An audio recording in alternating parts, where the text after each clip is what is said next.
Hello అండి. అందరికీ నమస్తే. Welcome back to VN natural talks. ఈరోజు మరొక కొత్త రెసిపీతో మీ ముందుకు వచ్చేసానండి.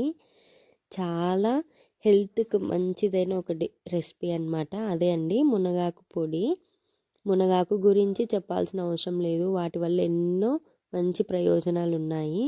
సో, ఇలా పొడి చేసి పెట్టుకోండి. రోజు వేడి అన్నంలో ఒక ముద్ద తింటే చాలు ఇది వేసుకొని. ఇప్పుడు ప్రాసెస్లోకి వెళ్ళిపోదాము. 1 స్పూన్ నువ్వులు, అలాగే 1 స్పూన్ ధనియాలు, 2 స్పూన్ల పల్లీలు, 1 స్పూన్ జీలకర్ర, ఒక 1 స్పూన్ శనగపప్పు, 1 స్పూన్ మినపప్పు, పొట్టు ఉన్నవి 1 స్పూన్ పెసరపప్పు. ఇలా అన్నీ ఒక్కొక్కటిగా మనము ఫ్రై చేసుకోవాలండి. స్టవ్ ఆన్ చేసుకొని ప్యాన్ హీట్ అయ్యాక ముందుగా మనము పల్లీలను యాడ్ చేసుకొని బాగా ఫ్రై అయ్యాక తీసి పక్కన పెట్టుకోవాలి.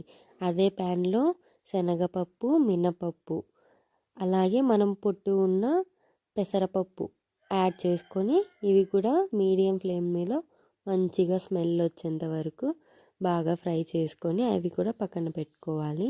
ఇప్పుడు ధనియాలు కొంచెం ఫ్రై అయ్యాక మనం నువ్వులు, జీలకర్ర లాస్ట్లో వేసుకుందామండి ధనియాలు ఫ్రై అయ్యాక. సో ఎందుకంటే మనం ముందే వేస్తే ఆ ధనియాలు వేగేలోపు ఇవి మాడిపోతాయి అన్నమాట. సో అందుకు ఈ విధంగా ఫ్రై చేసుకొని ఇవి పక్కన పెట్టుకోవాలి. మనం ముందుగా మునగాకుని బాగా ఒలుచుకొని వాటర్తో క్లీన్ చేసుకొని ఒక కాటన్ క్లాత్ మీద కొంచెం తడి ఆరేంత వరకు అట్లా ఆరబెట్టుకొని తర్వాత ఈ విధంగా ఫ్రై చేసుకుంటే సరిపోతుందండి. నేను ఇక్కడ లైట్గా మునగాకు పూతను కూడా యాడ్ చేశాను. చాలా మంచిది పూత కూడా.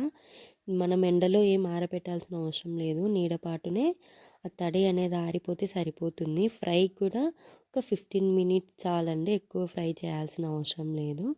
సో అది ఫ్రై అయ్యాక పక్కన పెట్టుకున్నాక అదే ప్యాన్లో ఒక 1 స్పూన్ ఆయిల్ వేసుకొని నేను ఒక 15 వరకు ఎండుమిర్చిని యాడ్ చేసుకున్నాను. సో మీరు ఇంకా స్పైసీగా తినేలాగా ఉంటే ఇంకా కొన్ని యాడ్ చేసుకొని పూర్తిగా చల్లారిన తర్వాత మనం ముందుగా ఈ పప్పులన్నీ మిక్సీ పట్టేసుకోవాలండి. కొంచెం బరకగా ఉంటేనే సరిపోతుంది. సో ఇప్పుడు మనము ఎండుమిర్చిని కూడా యాడ్ చేసుకొని మిక్సీ పట్టేసుకోవాలి. సో ఈ పొడి చేసి పెట్టుకొని ఇడ్లీలు, దోశ, రైస్, చపాతీ ఏ వాటిల్లోకైనా తినేయొచ్చండి. చాలా టేస్టీగా ఉంటుంది. సో ఇప్పుడు మనం ఫ్రై చేసి పెట్టుకున్న మునగాకును కూడా యాడ్ చేసుకొని మధ్య మధ్యలలో ఆపుకుంటూ మిక్స్ చేసుకుంటూ మిక్సీ పట్టేసుకోవాలి. ఇక్కడ మీ టేస్ట్కి తగ్గట్టు సాల్ట్ని యాడ్ చేయండి. నేను కల్లుప్పుని యాడ్ చేసుకున్నాను. ఇలా మధ్య మధ్యలలో కలుపుకుంటూ మిక్సీ పట్టుకోవాలండి. నడుముల నొప్పులు, పిల్లలకి ఆకలి లేకున్నా సో ఈ పొడి తింటే చాలా మంచిది.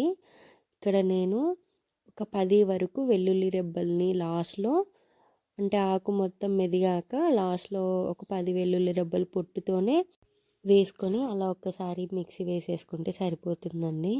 మనకు సింపుల్గా రెసిపీ రెడీ అయిపోతుంది. ఇలా చేసుకొని మనము ఒక 1 మంత్ వరకు కూడా నిల్వ ఉంటుందండి. చాలా హెల్త్కి మంచిది. పిల్లలకి కూడా అలవాటు చేయండి. మునగాకు గురించి అందరికీ తెలిసిన ప్రయోజనాలే కదా. సో మునగాకే కదా ఏముంది అనేసి నెగ్లెక్ట్ చేయొద్దండి. మన హెల్త్ మనకి చాలా ఇంపార్టెంట్. సో మీరు కూడా ట్రై చేసి ఎలా వచ్చిందో కామెంట్ చేయండి. Thank you for watching.